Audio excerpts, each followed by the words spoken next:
विद्यार्थी मित्रांनो, ओवी करिअर चौकमध्ये तुमचं एकदा स्वागत आहे. आजच्या लेक्चरमध्ये की नाही आपण खूप महत्त्वाचा टॉपिक कव्हर करणार आहोत, ज्याचं नाव आहे dot product. Okay. So last व्हिडिओमध्ये आपण algebra of a vector topic बघितला होतं, ज्यामध्ये आपण डिस्कस केलं होतं की दोन वेक्टरला ऍड कसं करतात, दोन वेक्टरला सबट्रॅक्ट कसं करतात. आज की नाही आपण बघणार आहोत की ए वेक्टर आणि बी वेक्टरला मल्टिप्लाय कसं करतात. कारण दोन वेक्टरला मल्टिप्लाय जर करायचं असेल तर त्याच्यासाठी दोन मेथड आहेत. एकाचं नाव आहे डॉट प्रोडक्ट, एकाचं नाव आहे क्रॉस प्रोडक्ट. दोघंही मेथड आपण संपूर्ण डिटेल मध्ये बघणार आहोत. ओके. सो इकडे बघा फळ्यावरती मी काय लिहिलेलं आहे. Vector can be multiplied with each other using dot product method. Dot प्रोडक्टच्या मदतीने आपण दोन वेक्टरला जे आहे ते मल्टिप्लाय करू शकतो. सो एक प्रश्न पडू शकतो आपल्याला की how dot product work. Actually dot product work कसं करतं. कारण काल जेव्हा मी तुम्हाला सांगितलं की दोन वेक्टर आहेत, तुम्हाला जर ते ऍड करायचे असतील तर आपण काय करतो, आय कॅपच्या व्हॅल्यू ऍड करतो, जे कॅपला सोबत ऍड करतो, के कॅप सोबत ऍड करतो. सबट्रॅक्शन करताना पण मायनस मायनस सेम असतं. पण जेव्हा आपण मल्टिप्लाय करत असतो तर मल्टिप्लाय करताना कशा प्रकारे करणार तर ते बघा. इकडे थोडंसं लक्ष द्या, मी तुमच्यासाठी झूम करतो. हे बघा, तुमच्याकडे ए नावाचा एक वेक्टर आहे, ज्याची व्हॅल्यू आहे x1 आय कॅप, y1 जे कॅप, z1 के कॅप. x1 y1 z1 हे कोइफिशियंट आहेत आय कॅपचे, जे कॅपचे आणि के कॅपचे. एक बी नावाचं वेक्टर आहे तुमच्याकडे, त्याची व्हॅल्यू आहे x2 आय कॅप, y2 जे कॅप आणि z2 के कॅप. ओके. सो तुम्हाला आता काय करायचं, या दोघं वेक्टरला मल्टिप्लाय करायचं आहे. आणि आपण कोणती मेथड वापरतो आहे, डॉट प्रोडक्ट. सो बघा, नावातच करत आहे डॉट, त्यामुळे यांचं रिप्रेझेंटेशन कसं येतं, ए वेक्टर डॉट, मधामध्ये डॉट असतो, ए वेक्टर डॉट बी वेक्टर. याचा असा अर्थ आहे की तुम्ही दोन वेक्टरला डॉट प्रोडक्टच्या मदतीने मल्टिप्लाय करत आहात. सो ते मल्टिप्लाय कसं होणार, आय कॅपचा कोइफिशियंट पहिल्या वेक्टरचा आणि आय कॅपचा कोइफिशियंट दुसऱ्या वेक्टरचा हे एक दुसऱ्यांशी मल्टिप्लाय होतील. म्हणजे काय, हा जो x1 आहे ह्या x2 सोबत मल्टिप्लाय होणार, कारण हे आय कॅपचे बघा. आला x1 x2, नंतर हा y1 जो आहे या y2 सोबत मल्टिप्लाय होणार, आलं y1 y2. हा जो आपला z1 आहे आणि हा जो आपला z2 आहे, हे दोघं के कॅपचे कोएफिशियंट आहेत, बरोबर.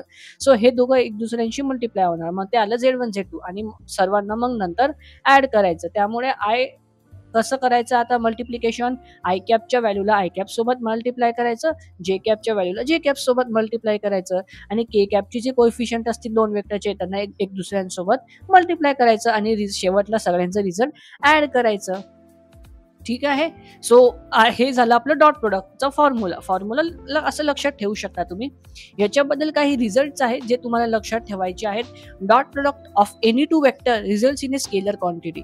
आता हा क्वेश्चन जो आहे हा नीट मध्ये आलेला आहे, बरं का. आता तुम्ही म्हणाल सर आम्ही तर पीसीएम ग्रुपचे आहेत, मग हा नीट मध्ये कसं काय क्वेश्चन आला, तर हा फिजिक्स मध्ये क्वेश्चन आलेला आहे. कारण डॉट प्रोडक्ट आणि क्रॉस प्रोडक्ट फिजिक्स मध्ये सुद्धा कामाला येते, इलेक्ट्रोमॅग्नेटिझम मध्ये. त्यामुळे नीट मध्ये फिजिक्स मध्ये हा क्वेश्चन आला होता. तर ह्या लाईनचं मीनिंग काय बघा. आता जेव्हा बघा आपल्याकडे हे वेक्टर होते, हे वेक्टर कसे आहेत, I cap j cap K captcha फॉर्मॅटमध्ये. पण जेव्हा आपण डॉट प्रोडक्टने यांना मल्टिप्लाय केलं तर आपल्याला एक कॉन्स्टंट व्हॅल्यू भेटली ना. ही आपल्याला एक कॉन्स्टंट व्हॅल्यू देईल. इथे कुठेही तुम्ही तुम्हाला आय कॅप दिलं दिसतंय का, जे कॅप दिलेलं दिसतंय का, के कॅप दिलेलं दिसतंय का, नाही दिसत आहे ना. आणि मी सांगितलं होतं जिथे I cap j cap k cap नसेल त्याला आपण म्हणतो स्केलर क्वांटिटी. त्यामुळे फर्स्ट पॉईंट हा आहे की जेव्हा तुम्ही दोन वेक्टरला डॉट प्रोडक्टने मल्टिप्लाय करता तेव्हा जो तुमचा रिझल्ट असतो तो रिझल्ट एक स्केलर क्वांटिटी असते.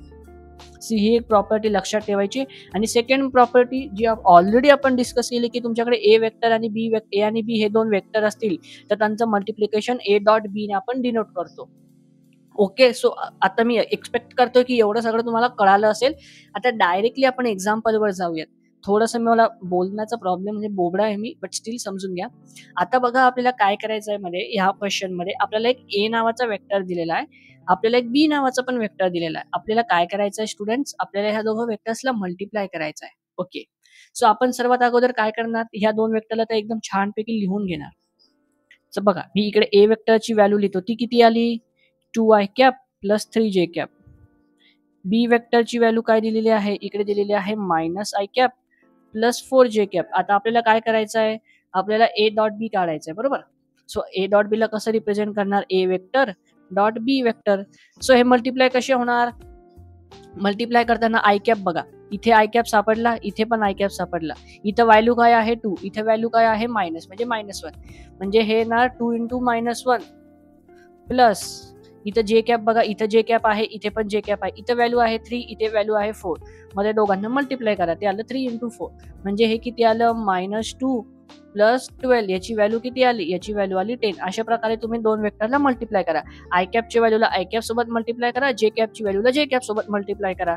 आता इथं समजा जर के कॅप नाही दिलाय ना, मग आपण त्याला घेऊ शकतो ना 0 के कॅप प्लस 0 के कॅप प्लस 0 × 0, कारण 0 × 0 तर 0च असतं, त्यामुळे रिझल्टवर काही फरक पडणार नाहीये. सो अशा पद्धतीने आपण दोन वेक्टरला मल्टिप्लाय करतो. परत तुमच्यासाठी एक एक्झाम्पल आहे बघा. परत आपल्याला याच्यामध्ये काय करायचं आहे, आता आपल्याला i cap, j cap, k cap तिघांमध्ये दिलेला आहे वेक्टर. आपल्याला या दोन वेक्टरला मल्टिप्लाय करायचं आहे. सो ए डॉट बी ची व्हॅल्यू काय येणार, आता मी डायरेक्ट व्हॅल्यू लिहितोय कारण तुम्हाला कळालेलं आहे कसं करायचं. सो काय करायचं, या 3 ला जे आहे ते या -3 सोबत मल्टिप्लाय करायचं. ओके, हा जो 4 आहे याला या -4 सोबत मल्टिप्लाय करायचं. अजून कोणतं राहिलं, हा जो 5 आहे याला या -5 सोबत मल्टिप्लाय करायचं. बस 3 × -3 प्लस 4 × -4 प्लस 5 × -5. मग 3 × -3 ची व्हॅल्यू आली -9, 4 × -4 ची व्हॅल्यू आली -16, हे झालं -25. सो याची व्हॅल्यू किती आली, याची व्हॅल्यू आली -15, 50, कारण याची व्हॅल्यू किती आली, याची व्हॅल्यू आली -50. सो अशा पद्धतीने तुम्ही दोन वेक्टरला मल्टिप्लाय करू शकतात. आय होप की आता मी एक्सपेक्ट करतो की तुम्हाला मल्टिप्लिकेशन जमलं असेल. जर जमलं असेल तर हा एक क्वेश्चन आहे तुमच्यासाठी होमवर्क म्हणून. तर हा क्वेश्चन तुम्ही सर्वांनी सॉल्व्ह करून आणायचा आहे. हा एक MCQ क्वेश्चन आहे आणि हा क्वेश्चन सॉल्व्ह केल्यानंतर आपल्या कॉमेंट सेक्शनमध्ये या व्हिडिओच्या मला याचा आन्सर सांगा की ए ऑप्शन आहे, बी ऑप्शन आहे, सी ऑप्शन आहे की डी ऑप्शन आहे. तिच्यामध्ये बघा तुम्हाला दोन वेक्टर दिलेले आहेत ॲज युजुअल, ए वेक्टर आणि बी वेक्टर. तुम्हाला त्यांचा डॉट प्रोडक्ट काढायचा आहे आणि डॉट प्रोडक्ट काढल्यानंतर फायनल व्हॅल्यू मला सांगायची आहे की ती पॉझिटिव्ह येते, नेगेटिव्ह येते, 0 येते का या दोघांचं डॉट मल्टिप्लिकेशन पॉसिबलच नाहीये. सो त्याच्यावरती थोडासा विचार करा आणि मग मला सांगा. बट ठीक आहे. सो आता पुढच्या मुद्द्यावरती आपण जाऊयात, कारण डॉट प्रोडक्ट आता तुम्हाला काढता येत आहे, बरोबर. सो आता आपण इम्पॉर्टंट प्रॉपर्टीवर जाऊयात, इम्पॉर्टंट रिझल्ट बघूयात. सगळ्यात पहिले ए डॉट बी, आपण जो डॉट प्रोडक्ट काढतो तो इक्वल, त्याचा फॉर्म्युला असतो magnitude of A magnitude of B × cos theta. तुम्ही म्हणाल हा फॉर्म्युला का डॉट प्रोडक्टचे दोन प्रकारचे प्रश्न येतात. तुम्हाला ए वेक्टर देतील, बी वेक्टर देतील आणि दोघांचं डॉट प्रोडक्ट काढायला सांगतील. थर्ड टाइप ऑफ क्वेश्चन याच्यामध्ये जो येऊ शकतो, तुम्हाला थिटा देतील, मॅग्निट्यूड ऑफ ए देतील, मॅग्निट्यूड ऑफ बी देतील आणि डॉट प्रोडक्ट काढायला सांगतील. तेव्हा कन्फ्युज व्हाल की तेव्हा कसं डॉट प्रोडक्ट काढायचं. सो जर त्यावेळेस डॉट प्रोडक्ट काढायचा असेल तर हा वाला फॉर्म्युला वापरायचा. ए डॉट बी असतो magnitude of A × magnitude of B × cos theta. आता तुम्ही मला कॉस तर माहिती आहे, थिटा काय आहे. सो हा जो थिटा आहे ना, ह्या दोन वेक्टर जे आपण बनवत असतात ना, हे तुमचं एक्स ऍक्सिस झालं, हे तुमचं वाय ऍक्सिस झालं. हे दोन वेक्टर आहेत, ह्या दोन वेक्टरच्या मधातला जो अँगल असतो ना, त्याला आपण angle between the two vectors म्हणतो. ओके, सो बघा इकडून एक फॉर्म्युला पण आपल्याला तयार होऊन निघाला. Theta is equals to cos inverse A dot B upon magnitude of A × magnitude of B. I hope की कदाचित तुम्हाला थोडंसं बाउन्स जात असेल, पण एवढं सांगेन की हा एक मेन फॉर्म्युला आहे. हा मेन फॉर्म्युला तुम्ही सर्वांनी लक्षात ठेवायचा की ए डॉट बी ची व्हॅल्यू इक्वल असते magnitude of A × magnitude of B × cos theta. Theta असतो angle between both the vector. मग इकडनं जर आपल्याला प्रश्न विचारलं की what is the angle between the two vectors, so हा वाला फॉर्म्युला वापरून द्यायचा. ओके, सो आता तुम्हाला हा फॉर्म्युला तर कळाला, हा पण फॉर्म्युला समजलं. सो मला तर या क्वेश्चनचं उत्तर तुम्ही सर्वांनी द्यायचंय. क्वेश्चन बघा काय लिहिलेला आहे, काय होईल if two vectors are perpendicular to each other. जर दोन वेक्टर एक दुसऱ्याच्या परपेंडिक्युलर असतील तर काय होईल. काय होईल म्हणजे सर आता तुम्ही आम्हाला सांगितलं डॉट प्रोडक्टचा फॉर्म्युला. ते तुम्ही जे म्हणताय दोन वेक्टर, ते समजा एक ए वेक्टर आहे, एक बी वेक्टर आहे. सो त्यांचा डॉट प्रोडक्टची व्हॅल्यू किती येईल sir, magnitude of A × magnitude of B × cos theta. तुम्ही काय म्हटलं सर की ते परपेंडिक्युलर आहेत एक दुसऱ्याच्या. परपेंडिक्युलर आहेत म्हणजे थिटाची व्हॅल्यू काय आली, थिटाची व्हॅल्यू आली 90 डिग्री, कारण 10वी मध्ये आपण शिकलो होतो की परपेंडिक्युलर म्हणजे थिटाची व्हॅल्यू 90. मग हे किती आलं, magnitude of A × magnitude of B × cos 90 degree. आणि जर तुम्ही ट्रिग्नोमेट्री व्यवस्थित केलं असेल कव्हर, तर कॉस 90 ची व्हॅल्यू किती असते, कॉस 90 ची व्हॅल्यू असते 0. त्यामुळे हे पूर्ण टर्म काय झाली, पूर्ण टर्म झाली 0. म्हणून इकडून आपल्याला एक इम्पॉर्टंट रिझल्ट सापडला की जर दोन वेक्टर परपेंडिक्युलर असतील एक दुसऱ्यांच्या, त्यांच्या डॉट प्रोडक्टची व्हॅल्यू कशी येते, 0 येते. ही प्रॉपर्टी लिहून घ्या हवं तर. इकडे मी ही प्रॉपर्टी खूप मेन आहे, इथे लिहून घ्यायची. मी लाल पेनाने तुम्हाला इकडे लिहून देतोय. खूप इम्पॉर्टंट प्रॉपर्टी, याच्यावरती क्वेश्चन्स येतात. लिहून घ्या. जर दोन वेक्टर परपेंडिक्युलर आहे एक दुसऱ्यांसोबत ते परपेंडिक्युलर आहे, तर त्यांचा डॉट प्रोडक्टची व्हॅल्यू कशी येणार? डॉट प्रोडक्टची व्हॅल्यू येणार 0. कारण तुम्ही सीईटीचे प्रिव्हियस इयर क्वेश्चन जर बघितलेत ना, तर ह्या प्रॉपर्टीवरती खूप सारे क्वेश्चन्स तुम्हाला सापडणार. ठीक आहे, हा फॉर्म्युला आता बघा, हा एक मेन फॉर्म्युला आहे. या फॉर्म्युल्यावरनं तुम्ही बाकीचे सगळे कंडिशन्स डिराईव्ह करू शकता. त्यामुळे या फॉर्म्युल्याला लक्षात ठेवायचं, बाकी सगळे फॉर्म्युला ऑटोमॅटिक तुम्हाला येऊन जातील.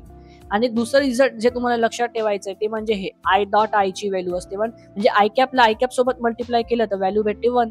जे कॅपला जे कॅप सोबत केलं तर व्हॅल्यू भेटते 1.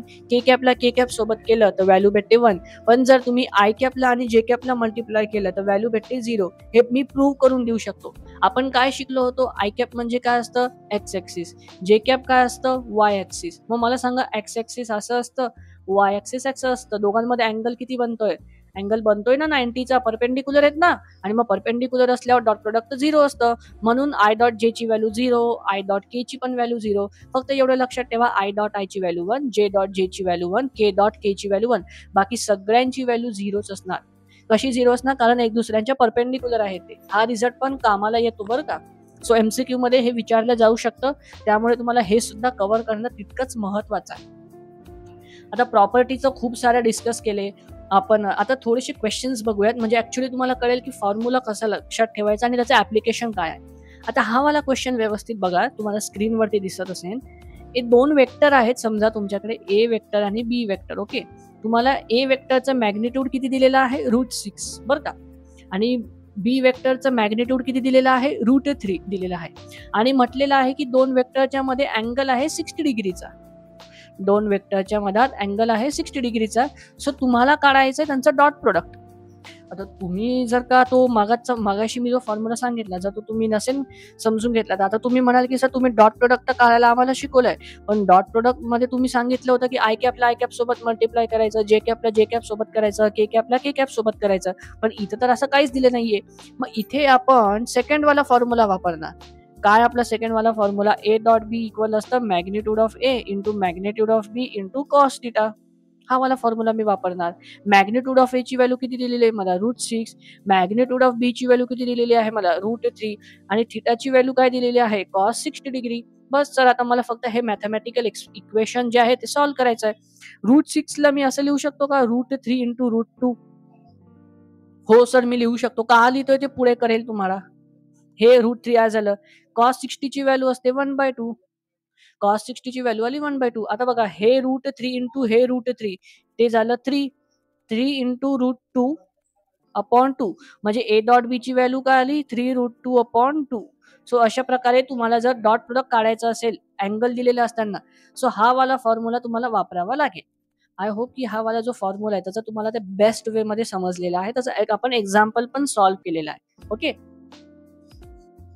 सेकंड वाले एक्झाम्पल आता हे सॉल्व्ह करणार आहोत आपण. व्यवस्थित लक्ष द्यायचं. एकदा क्वेश्चनला वाचून घ्या हवं तर. थांबतो मी तुमच्यासाठी. ए नावाचा वेक्टर आपल्याला दिलेला आहे, ज्याची व्हॅल्यू आहे, ए नावाचा वेक्टर आपल्याला दिलेला आहे, ज्याची व्हॅल्यू काय आहे सांगा बरं? व्हॅल्यू ज्याची व्हॅल्यू आहे एक्स आय कॅप प्लस 3 जे कॅप. ओके, सो आपण थोडंसं डार्क करूया कलर पेनचा. बी वेक्टर आपल्याला दिलेला आहे, त्याची व्हॅल्यू काय आहे? 2i cap plus 4j cap. Okay, हे तर क्वेश्चन मध्ये दिलेलं आहे. फाइंड एक्स, म्हणजे ही जी एक्स ची व्हॅल्यू आहे, ही एक्स ची व्हॅल्यू आपल्याला काढायची आहे. Okay, if both vectors are perpendicular to each other. अच्छा, म्हणजे त्यांनी म्हटलेलं आहे की ए वेक्टर आणि बी वेक्टर आपल्याला दिलेले आहेत. आपल्याला एक्स जो अननोन आहे तो फाइंड आउट करायचा आहे. आणि त्यांनी म्हटलेलं आहे की हे 2 वेक्टर एक दुसऱ्यांना परपेंडिक्युलर आहेत. मग कसं सॉल्व्ह करणार? मग लक्षात ठेवायचं, थोड्या वेळापूर्वी तुम्हाला तेच सांगितलं होतं की जर 2 वेक्टर एक दुसऱ्यांना परपेंडिक्युलर आहेत तर त्यांचं डॉट प्रोडक्टची व्हॅल्यू कशी येणार? 0. म्हणजे इथं हे जे 2 वेक्टर आहेत, ए वेक्टर आणि ए आणि बी वेक्टर, यांचं डॉट प्रोडक्ट कसं येणार? 0. मग यांचा डॉट प्रोडक्ट काढा बरं अगोदर. डॉट प्रोडक्टची व्हॅल्यू काय येते? एक्स इंटू 2 प्लस काय येणार? Plus 3 into 4. हे याची व्हॅल्यू कशाची इक्वल आली? याची व्हॅल्यू आली 0च्या इक्वल. हे किती आलं? 2x plus 12 is equal to 0. X ची व्हॅल्यू आली -6. सो अशा प्रकारे तुम्ही एक्स ची अननोन व्हॅल्यू काढू शकता. आता एकाच गोष्टीवरती मी जास्त भर देणार नाहीये, पण तुम्हाला कळायला पाहिजे की सगळे व्हरायटी ऑफ क्वेश्चन्स आपण सॉल्व्ह करणार आहोत. एकच टाईपचे क्वेश्चन 4-4, 5-5 मी घेणार नाहीये. जेवढे मॅक्झिमम क्वेश्चन्स मला कव्हर करता येतील या सेशनमध्ये आपण तेवढे घेऊ. पण हे तुम्हाला इकडे क्वेश्चन कळायला पाहिजे की जर डॉट प्रोडक्ट 0 करतोय म्हणजे ते दोन वेक्टर परपेंडिक्युलर आहेत एक दुसऱ्यांना. So okay. नेक्स्ट क्वेश्चन आता आपल्याला करायचा आहे बघा. आता आपण डॉट प्रोडक्ट शिकत आहोत, इतका वेळ झाले. हा क्वेश्चन आपल्याला काय आहे की आपल्याला एक ए नावाचा वेक्टर दिलेला आहे, एक बी नावाचा वेक्टर दिलेला आहे. आपल्याला दोन वेक्टरच्या मधामध्ये अँगल काढायचा आहे. सो जर तुम्हाला त्या अँगलचा फॉर्म्युला नसेल आठवत तर काळजी करण्याचं काही कारण नाही. आपला मेन फॉर्म्युला काय आहे? Main formula A dot B is equal to magnitude of A into magnitude of B into cos theta. मग सगळ्यात अगोदर आपण ए डॉट बी काढून घेऊ, मॅग्निट्यूड ऑफ ए काढून घेऊ, मॅग्निट्यूड ऑफ बी काढून घेऊ. इथेच काढून घेऊ. मॅग्निट्यूड ऑफ ए ची व्हॅल्यू किती आली? √9 + 4 ही झाली √13. मॅग्निट्यूड ऑफ बी ची व्हॅल्यू किती आली? 9 + 4 √13. मग मला सांगा ए डॉट बी ची व्हॅल्यू किती आली? 2 × 3 + 3 × 2 ही कशाच्या इक्वल आली? मॅग्निट्यूड ऑफ ए याची व्हॅल्यू आहे √13. मॅग्निट्यूड ऑफ बी ची व्हॅल्यू काय आहे? जी व्हॅल्यू असेल ती सबस्टिट्यूट करा. याची व्हॅल्यू पण झाली √13 इंटू आपल्याला अँगल काढायचा आहे तो आहे कॉस थिटा. हे किती आलं? 2 × 3 6 प्लस हे झालं 12 इज इक्वल टू √13 × √13 हे झालं 13. हे कशाच्या इक्वल आलं? कॉस थिटाच्या इक्वल आलं. आता आपण काय करूयात, याला इकडे सेपरेट करूयात. सो हे किती येणार? 12/13. आता मी दोघं साईडला काय करतोय? कॉस इनव्हर्सने मल्टिप्लाय करतोय. सो थिटाची व्हॅल्यू काय येणार? थिटाची व्हॅल्यू येणार कॉस इनव्हर्स 12/13. सो जे दोन वेक्टर आहेत आपले त्यांच्या मधामध्ये अँगलची व्हॅल्यू काय आली? त्यांच्या अँगलची व्हॅल्यू आली कॉस इनव्हर्स 12/13. अशा प्रकारे तुम्ही दोन वेक्टरच्या मध्ये अँगल काढू शकतात. ओके. खूप फास्ट तर होत नाही ना, कारण मी सर्व कॉन्सेप्ट एकदम डिटेलमध्ये सांगत आहे तुम्हाला. आपण सगळ्या टॉपिक्सवरती एक्झाम्पल सॉल्व्ह करत आहोत. मी डायरेक्टली नेक्स्ट टॉपिकवर स्किप करत नाहीये. आतापर्यंत आपण काय बघतोय? दोन वेक्टर आपण डॉट प्रोडक्टने कसे मल्टिप्लाय करायचे ते बघितले, त्यांचा फॉर्म्युला बघितला, दोन वेक्टरच्या मधातला अँगलचा फॉर्म्युला बघितला. मग आपण एक केस डिस्कस केली की परपेंडिक्युलर असल्यावर काय करायचं. काही महत्वाचे रिझल्ट आपण बघितले. मग नंतर आपण काही एक्झाम्पल सॉल्व्ह करतो आहे आता. ओके. सो नेक्स्ट एक्झाम्पल बघा. आता हा जो एक्झाम्पल आहे हा तुम्ही सर्वांनी होमवर्क मध्ये घ्यायचा आहे. याचं आन्सर मात्र मला कॉमेंट सेक्शन मध्ये द्यायचं आणि जे स्टुडंट्स आन्सर कॉमेंट सेक्शन मध्ये देतील मी समजून जाईल की ते स्टुडंट सिरियस आहे त्यांच्या प्रिपरेशनशी. हा एक तुमच्यासाठी चॅलेंजिंग क्वेश्चन आहे. हा क्वेश्चन तुम्ही सर्वांनी सॉल्व्ह करायचा. बघा तुम्हाला इकडे काय दिलेलं आहे, व्यवस्थित प्रश्नाला रीड करायचं. तुम्हाला एक ए नावाचं वेक्टर दिलेलं आहे, एक बी वेक्टर दिलेला आहे. ओके. तुम्हाला मॅग्निट्यूड ऑफ ए काढायचं आहे, मॅग्निट्यूड ऑफ बी काढून सांगायचं आहे. ए डॉट बी ची व्हॅल्यू काय आहे, अँगल बिटवीन ए अँड बी काय आहे, आणि फिफ्थ वाला तुम्हाला चेक करायचं आहे की सांगा बाबा हे दोन वेक्टर एक दुसऱ्यांना परपेंडिक्युलर आहेत का. याचा आन्सर एक तर यस नो मध्ये येईल. ओके. याचा अँगल सांगा, डॉटची व्हॅल्यू सांगा, मॅग्निट्यूडची व्हॅल्यू सांगा. हे सगळं सॉल्व्ह करायचं आहे आणि कॉमेंट सेक्शन मध्ये जे आपल्या व्हिडिओचं कॉमेंट सेक्शन आहे त्याच्यामध्ये सांगायचं सर की मॅग्निट्यूड ऑफ ए ची व्हॅल्यू एवढी, बी ची व्हॅल्यू एवढी आणि यांच्या डॉट प्रोडक्टची व्हॅल्यू एवढी. सो हे तुम्ही सर्वांनी सॉल्व्ह करायचं आहे. ओके. सो आता आपलं लास्ट टॉपिक राहिलेलं आहे या डॉट प्रोडक्ट मधून, ज्याचं नाव आहे geometric meaning of dot product. म्हणजे इतके वेळ झाले आपण डॉट प्रोडक्ट शिकत आहोत, पण जॉमेट्रिक त्याचं काय मिनिंग आहे तर जॉमेट्रिकली त्याचे दोन मिनिंग आहे तुमच्या टेक्स्टबुक मध्ये. एक आहे स्केलर प्रोजेक्शन आणि एक आहे वेक्टर प्रोजेक्शन. म्हणजे एका वेक्टरचं दुसऱ्या वेक्टरवर काय स्केलर प्रोजेक्शन आहे किंवा एका वेक्टरचं दुसऱ्या वेक्टरवरती काय वेक्टर प्रोजेक्शन आहे, हे जर आपल्याला काढायचं असेल तर आपण डॉट प्रोडक्टच्या साहाय्याने ते काढू शकतो. बघा इकडे दोन फॉर्म्युलाज आहेत, ते फॉर्म्युलाज तुम्हाला लक्षात ठेवावे लागतील. पण हे फॉर्म्युला लक्षात ठेवताना एक अलर्ट आहे, रेड अलर्ट, एक चेतावणी देतोय मी की व्यवस्थित लक्षात ठेवा, कारण तर कन्फ्युजन होणार आहे स्टुडंटला. कसं कन्फ्युजन होणार आहे बघा, मी सांगतो तुम्हाला. मी इकडे काय लिहिलेलं आहे, scalar projection of A vector on B vector. कधी पण लक्षात ठेवायचं, ऑनच्या नंतर जे वेक्टर लिहिलं असेल ना त्याला मॅग्निट्यूडने डिवाइड करायचं. बघा त्याचा फॉर्म्युला असतो A into B upon magnitude of B. एखाद्या वेक्टरचं स्केलर प्रोजेक्शन काढताय, scalar projection of A on B, on B आहे ना, तर त्यामुळे मॅग्निट्यूड ऑफ बी ने डिवाइड करा आणि वरती डॉट प्रोडक्ट घेऊन घ्या. हा जरा तुमचा scalar projection. Okay. In case जर तुम्हाला वेक्टर प्रोजेक्शन काढायचं असेल, vector projection of A on B म्हणजे A dot B upon magnitude of B into B vector upon magnitude of B. हे दोन फॉर्म्युले तुम्हाला लक्षात ठेवावे लागतील. For geometric meaning. क्वेश्चन तुम्हाला अशा प्रकारे विचारला जाऊ शकतो एक्झाम मध्ये की तुम्हाला 2 वेक्टर देतील आणि ते कॅल्क्युलेट करायला सांगतील तुम्हाला की याचं ए वेक्टरचं बी वेक्टर वरती प्रोजेक्शन काढा किंवा मग बी वेक्टरचं ए वेक्टर वरती काढा. तर ज्याच्या वरती काढायचंय ऑन बी म्हटलंय ना, ऑनच्या नंतर जे असेल त्याच्या मॅग्निट्यूडने डिवाइड करायचं, वरती दोन्ही वेक्टरचं डॉट प्रोडक्ट घेऊन घ्यायचं. सिंपल आहे की नाही. मग चला आपण एखादा आता थोडंसं एक्झाम्पल सॉल्व्ह करूया त्या टॉपिक वरचे. सो हे फर्स्ट MCQ बघा इकडे व्यवस्थित फळ्यावरती दिसत असेल. पहिलं 2 वेक्टर आपल्याला या क्वेश्चन मध्ये दिलेले आहेत. पहिल्या वेक्टरची व्हॅल्यू आहे 2i cap plus 3j cap.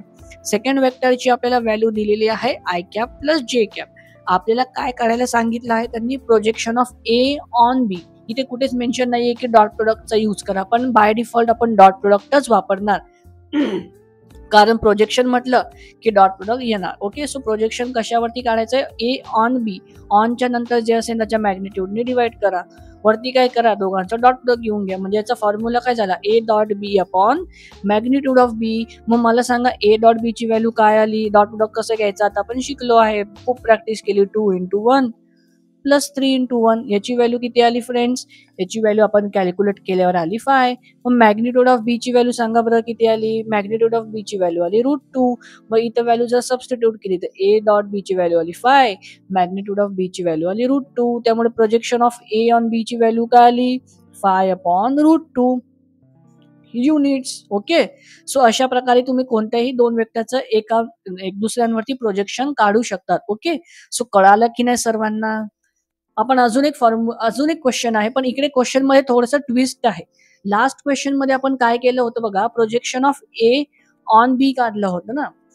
आता इकडे काय करायचंय, projection of B vector on A vector. तर ऑनच्या खाली नंतर जे असेल त्याच्या मॅग्निट्यूडने डिवाइड करायचं, वरती काय करायचं दोघांचं डॉट प्रोडक्ट घ्यायचं. आता ए डॉट बी आणि बी डॉट ए तर सेमच असतं, कारण अल्टिमेटली दोघांची व्हॅल्यू तर सेमच येणार आहे.